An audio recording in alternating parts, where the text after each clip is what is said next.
오늘 말씀의 주제는 표적과 기사입니다. 표적과 기사를 일으켜 주시도록 우리가 기도해야 됩니다. 왜 그렇게 기도해야 하냐면 교회의 생명력과 관련이 있기 때문에 그렇습니다. 표적과 기사가 일어나면 교회의 활력이 넘치고 또 교회의 생명력이 넘쳐나게 됩니다. 일본 단기 선교를 제가 몇 번 가봤습니다. 그 일본 선교사님들이 하시는 말씀이 일본은 선교사의 무덤이라고 얘기합니다. 예수님을 전도하기도 어려울 뿐만 아니라 또 예수님을 믿는다고 고백해도 진짜 예수님을 믿는다고 고백하는 건지 아닌지 알 수가 없다는 겁니다.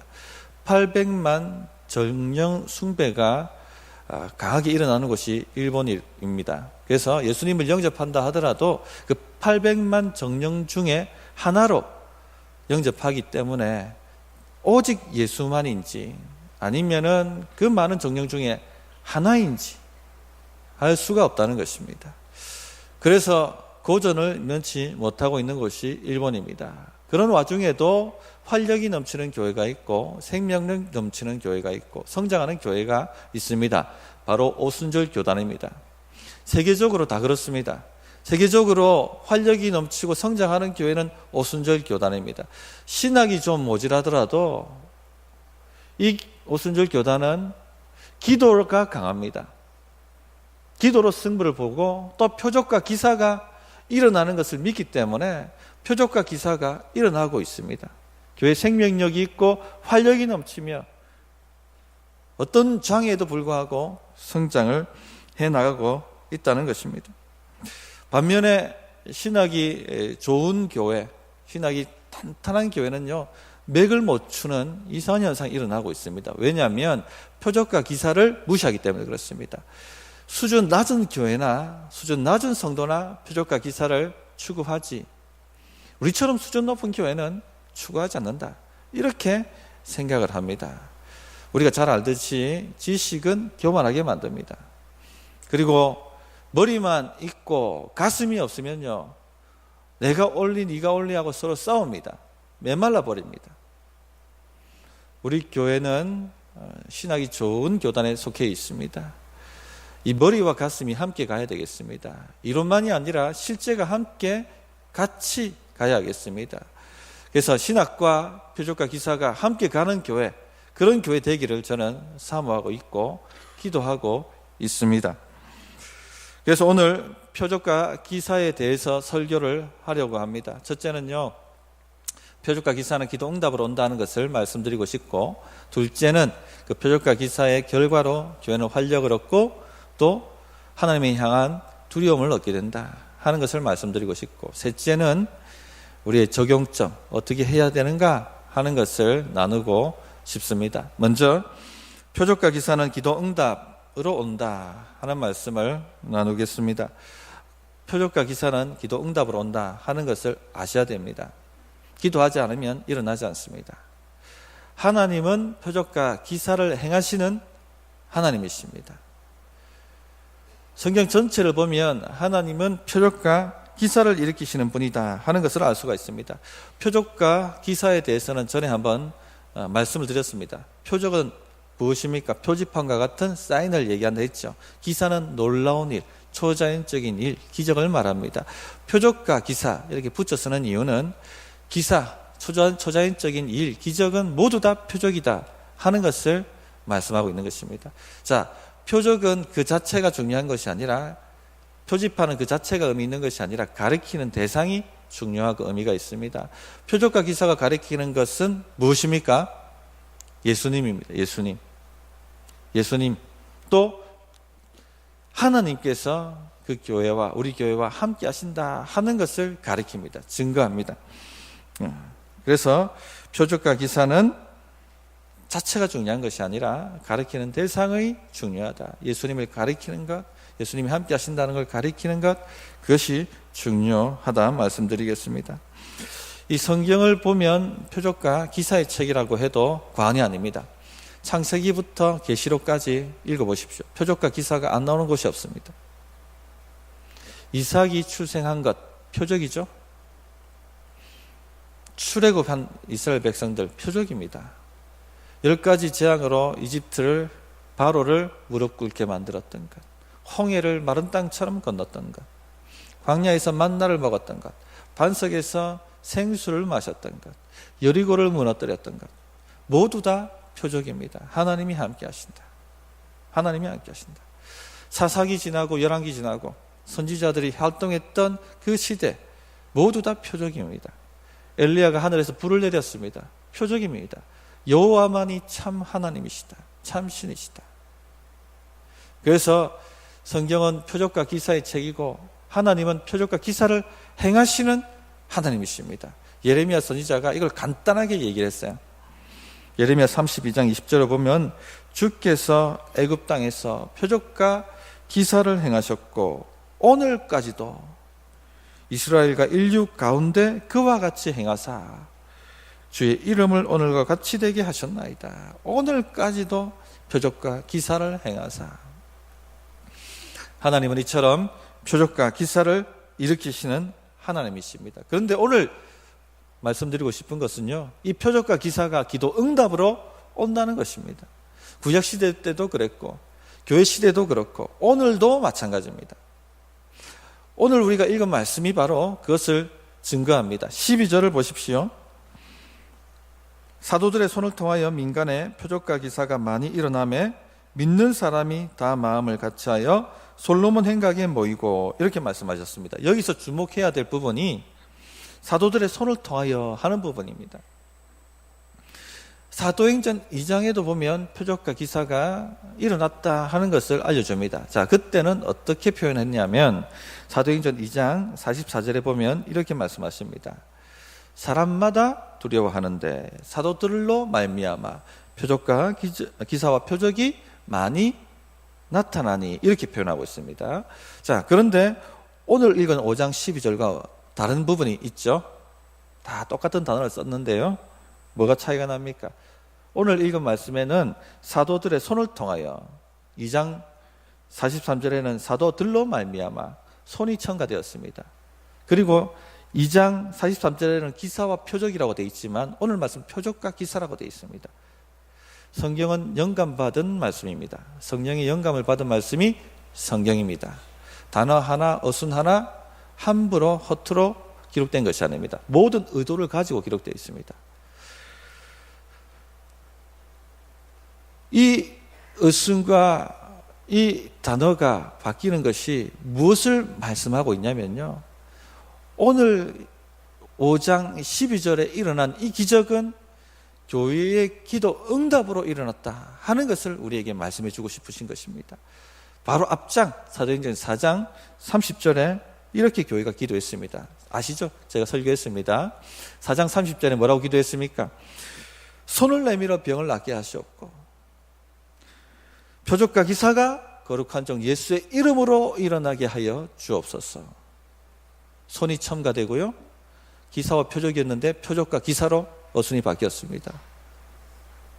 즉 사도행전 4장 30절 교회의 기도로 말미암아 사도행전 5장 12절에 표적과 기사가 일어났다 하는 것을 우리에게 알려주시는 것입니다. 표적과 기사는 기도를 통해서, 교회의 기도를 통해서 일어나는 것입니다. 어떤 표적과 기사가 일어났습니까? 이 기도 후에 첫째는 아나니아 삽비라 사건이죠. 아나니아 삽비라 사건은 표적입니다. 자연사한 것이 아니라 초자연적인 심판으로 죽임을 당했습니다. 위선하고 헌금을 속였습니다. 하나님이 계신가 안 계신가 시험했습니다. 성령님이 아시나 안 아시나 시험했습니다. 그 결과 죽음이었습니다. 표적이죠. 하나님이, 거룩한 하나님께서 이 공동체에 임하고 계시다, 거하고 계시다 하는 것을 보여주었습니다. 또 어떤 표적과 기적이 나타납니까? 오늘 우리가 읽고 있는 15절, 16절 말씀입니다. 병고침과 악기 추방이 일어나고 있습니다. 15절, 16절입니다. 심지어 병든 사람을 메고 거리에 나가 침대와 요 위에 누이고 베드로가 지날 때에 혹 그의 그림자라도 누구에게 덮일까 바라고 예루살렘 부근에 수많은 사람들도 모여 병든 사람과 더러운 귀신에게 괴로움 받는 사람을 데리고 와서 다 나음을 얻으니라. 표적과 기사가 엄청나게 일어났습니다. 심지어 사람들이 교회에다 사람들을 데리고 와서 베드로가 지날 때 그 그림자라도 덮이면은 고침을 받겠다라고 기대할 만큼 엄청난 표적과 기사가 일어난 것입니다. 예루살렘 부근에 수많은 병자들, 또 수많은 악기 들린 사람들이 데리고 왔는데 그들이 오면 다 고침을 받았더라. 이렇게 기록을 하고 있습니다.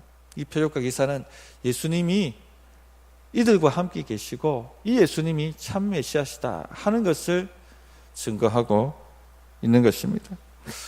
성도님들 잘 아시겠지만 예수님께서 지상 사역하실 때에 행하셨던 두 가지 사역이 있습니다. 무엇을 하셨습니까? 말씀 가르치셨습니다. 말씀 사역. 또 뭐 하셨습니까? 치유 사역, 능력 사역, 표적과 기사 사역이라고 할 수 있죠. 병든 사람 고치시고 귀신 들린 사람 악기 추방해 주시고 낫게 하셨습니다. 가는 곳마다 그런 사역을 일으키셨습니다. 그런데 지금 제자들을 통해서 그 일들이 일어나고 있습니다. 사도들을 통해서 그 일들이 일어나고 있습니다. 사도들이 가르치고 또 사도들의 손을 통해서 표적과 기사가 일어나고 있습니다. 예수님께서 마태복음 28장에 승천하시면서 세상 끝날까지 내가 너희와 항상 함께하리라고 말씀하셨죠. 예수님께서 이 제자들과 교회와 함께 하고 계시다는 것을 증거해 주고 있는 것입니다. 제자들의 경건 때문에 일어나는 것이 아닙니다. 사도 베드로는 자신의 경건 때문에 안전뱅이가 나았다라고 말하지 않았습니다. 누구 때문에? 예수님이 우리와 함께 하시기 때문에. 그 예수님께서 제자들을 통해서, 교회를 통해서 말씀을 가르치고 병자와 악기들을 고치신다. 그렇게 말씀하고 있는 것입니다. 교회는 이렇게 돼야 됩니다. 하나님이 원래 계획하신 교회는 이와 같은 모습입니다. 하나님이 디자인하신 교회는 이런 모습이어야 합니다. 그래서 우리도 이런 교회가 되기 위해서 노력하고 기대하고 기도하고 달려가야 합니다. 그러기 위해서는요, 복음을 원색적으로 전해야 됩니다. 타협하지 말고 있는 그대로의 복음을 증거해야 합니다. 또한 죄를 다루어야 합니다. 죄를 치리해야 합니다. 교회의 거룩성이 담보되지 않으면 표적과 기사는 일어나지 않습니다. 아나니아 삽비라 사건 이후에 표적과 기사가 엄청나게 일어났다 하는 것을 우리가 눈여겨 보아야 합니다. 뿐만 아니라 중요한 것이죠. 표적과 기사가 일어나도록 기도해야 합니다. 힘써 기도해야만 합니다. 두 번째, 표적과 기사의 결과입니다. 표적과 기사가 일어나면 하나님이 함께 하신다, 하나님의 임재에 대한 경험, 그것이 활력과 두려움을 일으키게 됩니다. 12절을 다시 한번 보십시오. 표적과 기사가 많이 일어남에 이렇게 돼 있죠. 일어남을 통한 결과가 뭔가, 어떤 영향이 있었는가 하는 것을 말씀해 주고 있습니다. 자, 첫째는 어떤 결과가 일어납니까? 믿는 사람이 다 마음을 같이하여 솔로몬 행각에 모이고라고 되어 있습니다. 신자들이 모이는 활력과 능력을 어디서 얻습니까? 표적과 기사가 일어나매로 얻고 있는 것입니다. 표적은 하나님의 임재하심을 드러냅니다. 우리 공동체 가운데 하나님이 함께 하시는구나, 우리 목장 가운데 하나님이 함께 하시는구나 하는 것을 경험하는 겁니다. 머리만이 아니라 가슴으로 경험하는 것입니다. 전에 말씀드렸던 것처럼 머리와 가슴이 만나는 것입니다. 이론이 아니라 실제를 경험하는 겁니다. 이것을 경험할 때요, 우리 마음에 활력이 일어납니다. 우리 마음에 큰 생명력이 일어납니다. 감사가 달라지고 찬양이 달라지고 모임에 재미가 있어집니다. 기대가 있고 위로를 받습니다. 한마디로 말씀드리면 기도 응답이 일어나야 신앙에 활력이 생긴다는 것입니다. 기도 응답을 경험해야 신앙에 재미가 생깁니다. 안 그러면 메말라 버립니다. 머리로는 바삭하게 알지만 경험이 안 되니까 메말라 버리는 거예요. 기도 응답이 있어야지 신앙이 재미가 있고 생명력이 있고 활력이 있습니다. 마음이 넓어집니다. 늘 조그만 문제로 막 아웅다웅 했는데 기도 응답이 막 펑펑 떨어져 보십시오. 마음이 넓어져요. 여유가 생깁니다. 하나님을 향한 사랑도 커집니다. 이웃을 향한 사랑도 커집니다. 여유가 생기니까, 하나님을 경험하니까. 이런 교회가 되어야 하는 것입니다. 그래서 예수님께서 요한복음 16장 24절에 이렇게 약속을 하셨어요. 지금까지는 너희가 내 이름으로 구하지 아니하였으나 구하라, 무엇이든지 구하라, 그리하면 받으리니 너희 기쁨이 충만하리라. 구하라, 그리하면 받으리니, 주신다는 말씀이죠. 하나님께서 주시겠다는 것입니다. 주실 마음이 없으면 이런 말씀 하시지를 않습니다. 구하라, 그럼 내가 응답하겠다고 말씀하고 있는 것입니다. 응답이 일어나면 어떤 역사가 나타납니까? 너희 기쁨이 충만하리라. 활력입니다. 생명력입니다. 성도님들, 그러므로 하나님의 기도 응답을 기대하시면서 기도에 힘쓰셔야만 합니다. 신앙생활은 기도 응답이 있어야지 재미가 있습니다. 활력이 있습니다. 목장 사역의 핵심적 두 가지 사역 알고 계십니까? 우리 성도님들은 이것을 마르고 닳도록 알고 있으셔야 됩니다. 제가 몇 번 반복하고 있습니다. 목장 사역의 가장 중요한 두 가지 핵심 사역. 다른 것 아무것도 안 해도 이 두 가지는 반드시 해야 되는 것. 뭡니까? 말씀을 통하여 삶을 나누는 것. 말씀 사역이죠. 말씀 사역. 말씀을 어떻게 적용하고 살아가고 있는지 말씀 사역입니다. 가르치고 지키게 하는 사역입니다. 두 번째, 무슨 사역입니까? 기도 제목을 진솔하게 나누고 함께 합심하여 기도해서 기도 응답을 경험하는 것입니다. 표적과 기사의 사역입니다. 능력의 사역입니다. 이 두 가지가 일어나는 것이 목장입니다. 목장하는 이유는 이 두 가지를 경험하게 하려고 하는 것입니다. 원래 디자인한 하나님의 교회가 그런 모습으로 가는 겁니다. 그래서 기도 제목 나누시는 건 시지부지하게 나누시면 안 돼요. 기대하셔야 됩니다. 진실되게 나누시고 합심해서 기도하셔야 됩니다. 여러 번 반복하지만 이것이 경험되지 않으면 신앙의 활력은 일어나지 않습니다. 문제를 이겨낼 수가 없습니다. 영적 싸움에서 능력 있게 승리하는 경험을 할 수가 없는 것입니다. 응답받는 경험을 하셔야 됩니다. 하나님의 임재가 이론이 아니라 경험으로 실제로 체험되셔야만 합니다. 성도님들, 우리는 평범한 사람들이 아니라 하나님의 백성, 초자연적 인물입니다. 초자연적 사람입니다. 그래서 기도 제목 진실되게 나누시고 목장이 힘을 합쳐서 합심하여 기도하십시오. 기대를 하세요. 기대를. 믿음은 기대입니다. 그래서 이번 주에 합심해서 기도했으면 다음 주 모일 때에는 기도 응답이 어떻게 이루어졌는지를 점검하셔야 돼요. 집사님, 우리가 그때 이렇게 기도했는데 어때요? 하고 물어야 됩니다. 어떤 변화가 있었습니까? 하고 물어야 됩니다. 조그만 변화라도 기대하고 물어야 되는 것입니다. 자, 표적과 기사로 일어난 두 번째 결과가 뭐냐? 13절입니다. 13절 보시면 상종하지 않는 사람이 생겼다 되어 있죠. 그 나머지는 감히 그들과 상종하는 사람이 없으나 백성이 칭송하더라. 그 나머지는 누구죠? 12절 보면 믿는 사람은 다 솔로몬 행각에 모였습니다. 그 나머지는 안 믿는 사람들이죠.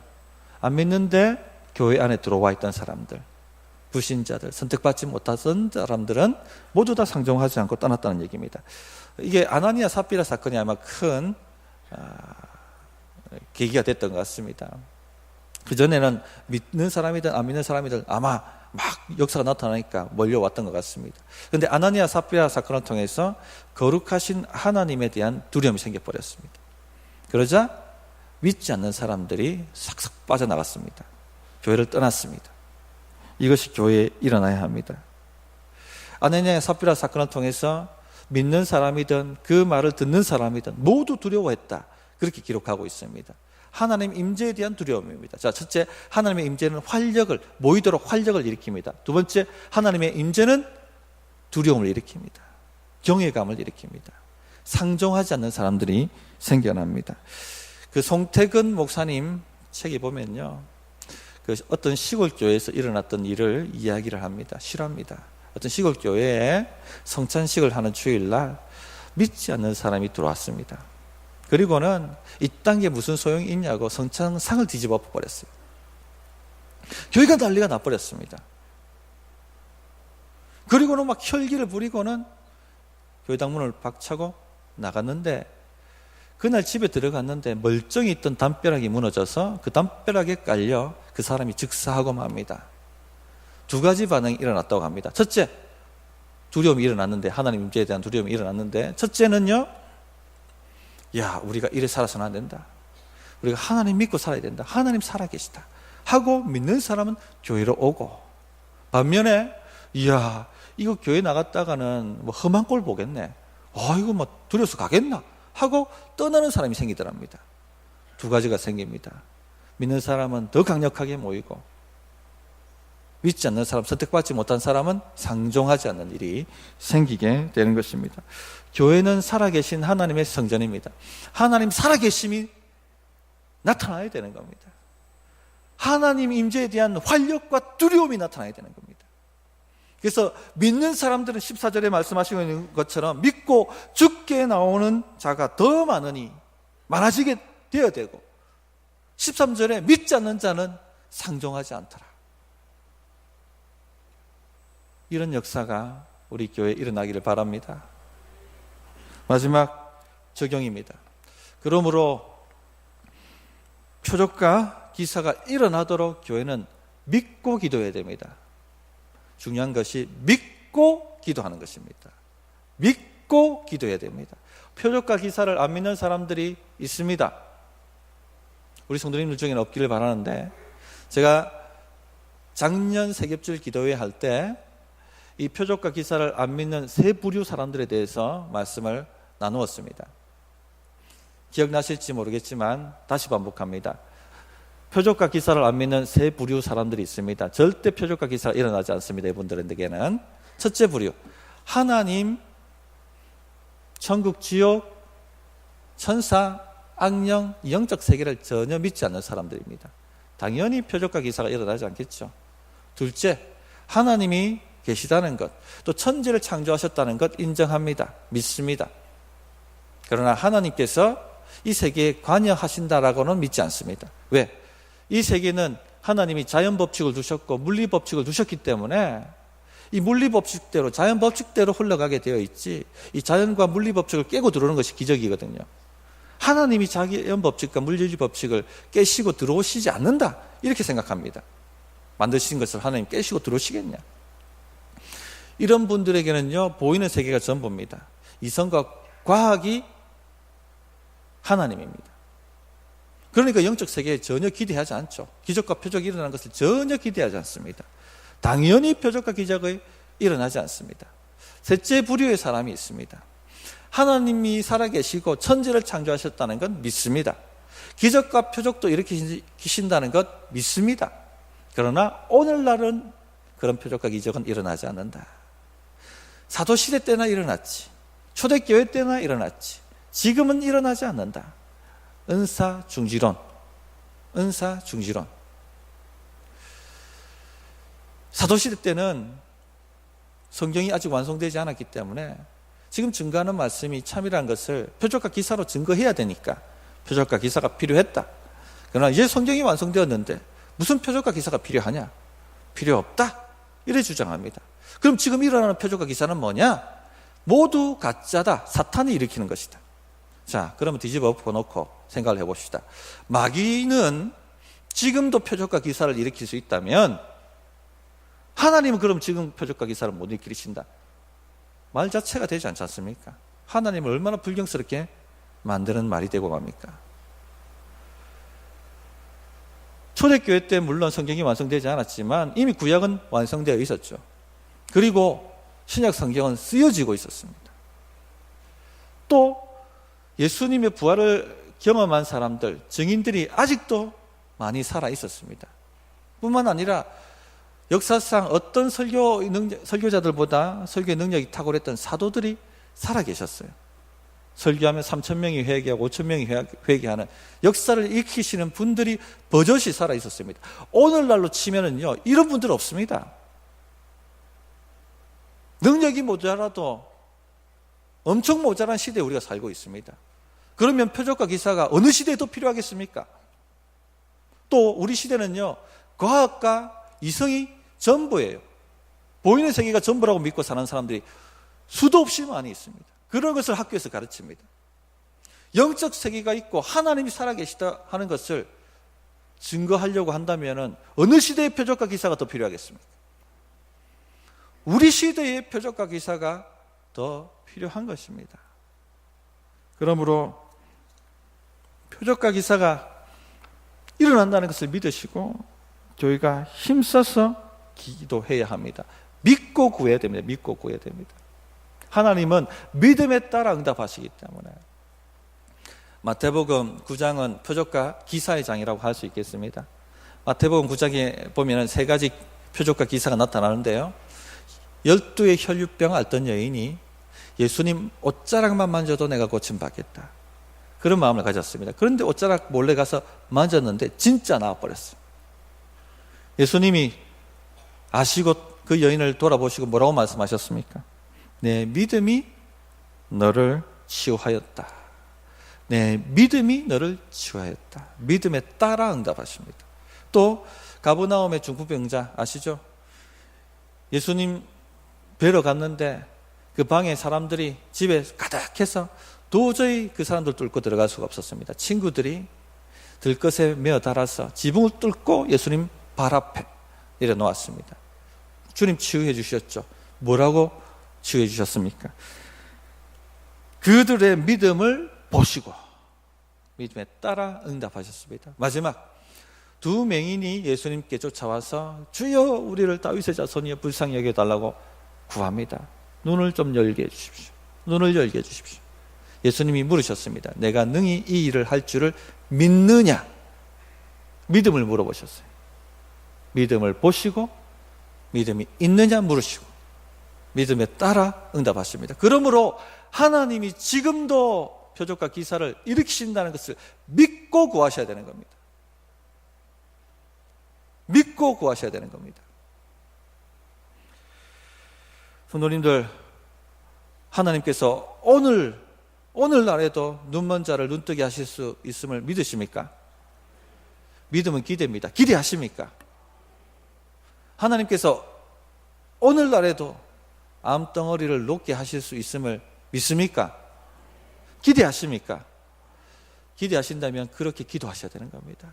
믿는다고 말하지만 이렇게 기도해 본 적이 없으면요, 실제로는 믿지 않는 사람입니다. 이론으로는 믿을지 모르지만 실제로는 믿지 않는 사람입니다. 기도하셔야 됩니다. 물론 하나님은 주권적으로 응답하세요. 점진적으로 치유되는 게 있습니다. 이런 것은 치유의 은사라고 얘기를 드렸죠. 고린도전서 12장에 나오는 치유의 은사입니다.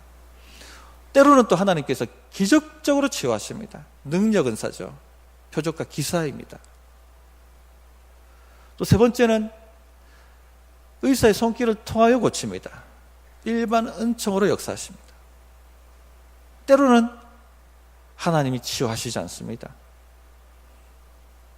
그 오묘한 뜻은 우리가 다 알 수가 없습니다. 그러나 주님이 지금까지는 내 이름으로 구하지 아니하였으나 구하라, 무엇이든지 구하라, 그리하면 받으리니 너희 기쁨이 충만하리라고 말씀하셨기 때문에 우리가 해야 할 목은 순종입니다. 하나님께서 표적과 기사를 일으키실 줄 믿고 응답하실 줄 믿고 기도하고 간구하는 것, 그것이 바로 우리가 해야 할 몫입니다. 그러할 때 하나님께서 역사를 일으켜 주실 줄을 믿습니다. 제 간증을 하나 하겠습니다. 우리가 신앙생활 하다 보면요, 평생 한두 번은 표적과 기사를 경험합니다. 반드시 한두 번은 표적과 기사를 경험하게 되어 있습니다. 제 딸아 이야기입니다. 둘째 딸이 태어났는데 지방산 대사 이상증으로 태어났습니다. 유전병입니다.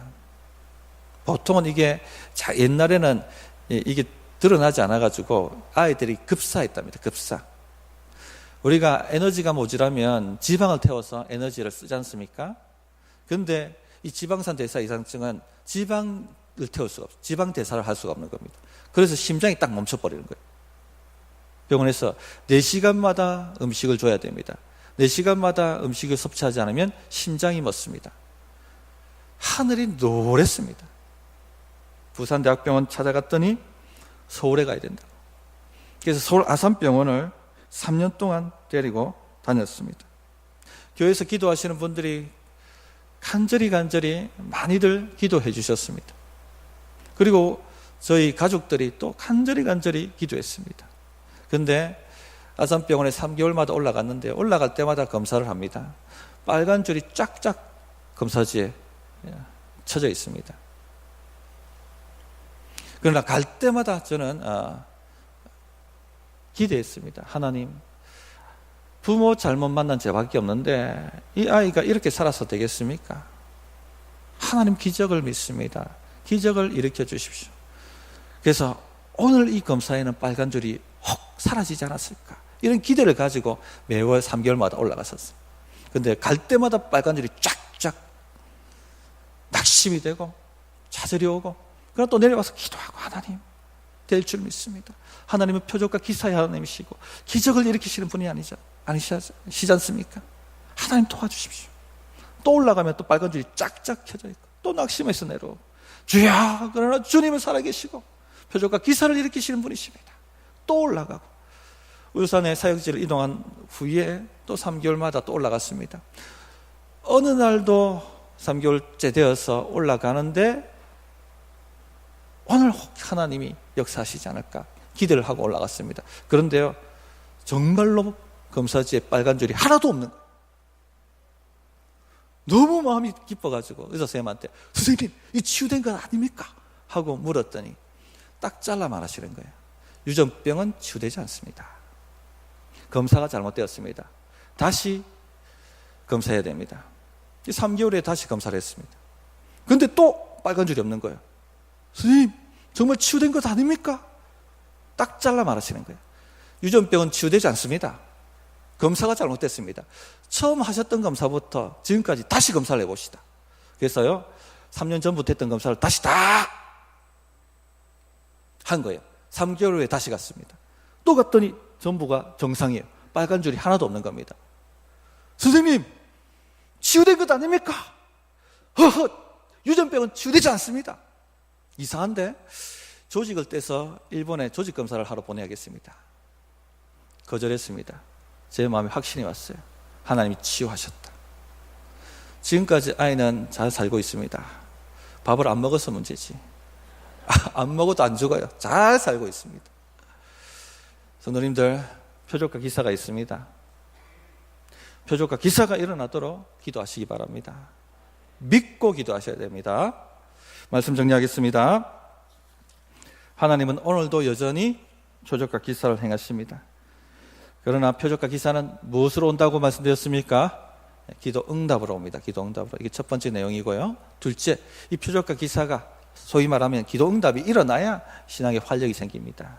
또 하나님 임재에 대한 두려움이 생깁니다. 셋째, 그러므로 표적과 기사가 일어나도록 믿고 구하셔야 된다 하는 것을 말씀드렸습니다. 자, 이 일들이 일어나는 곳이 목장입니다. 목장에 이런 간증들이 매주마다 일어나기를 주의 이름으로 바랍니다. 기도합니다. 어떻게 응답해야 될지 1분간 기도하겠습니다.